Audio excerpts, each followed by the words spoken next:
Part 2.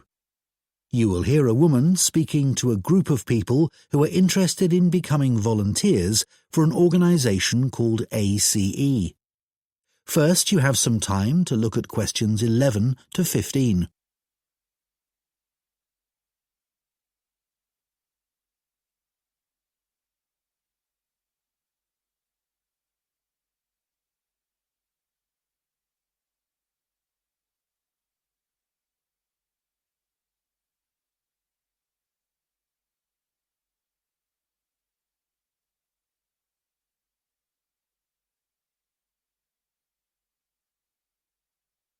Now listen carefully and answer questions 11 to 15.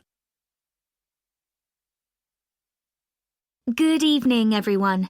Let me start by welcoming you all to this talk and thanking you for taking the time to consider joining ACE Voluntary Organisation. ACE offers support to people and services in the local area, and we're now looking for more volunteers to help us do this.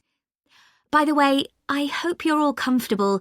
We have brought in extra seats so that no one has to stand, but it does mean that the people at the back of the room may be a bit squashed.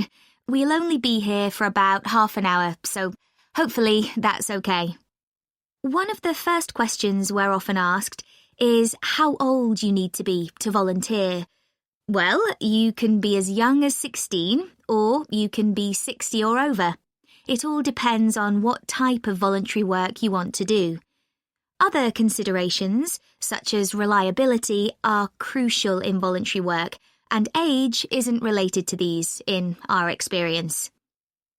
Another question we get asked relates to training. Well, there's plenty of that, and it's all face-to-face.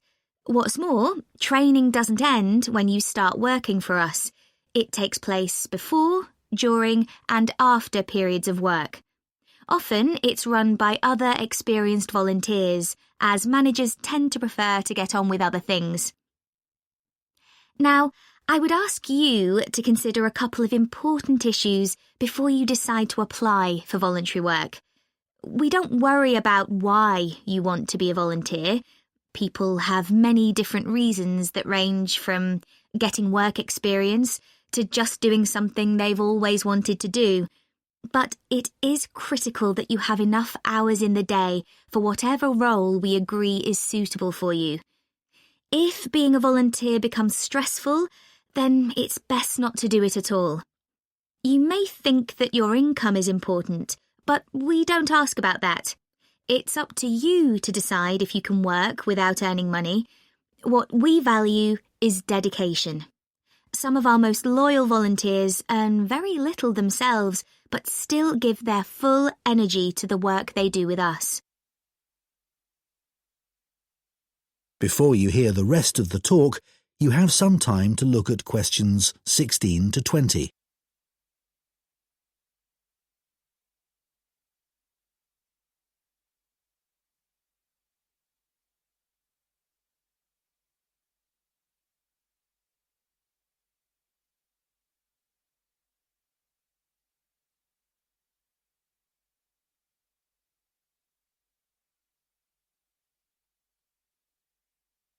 Now listen and answer questions 16 to 20.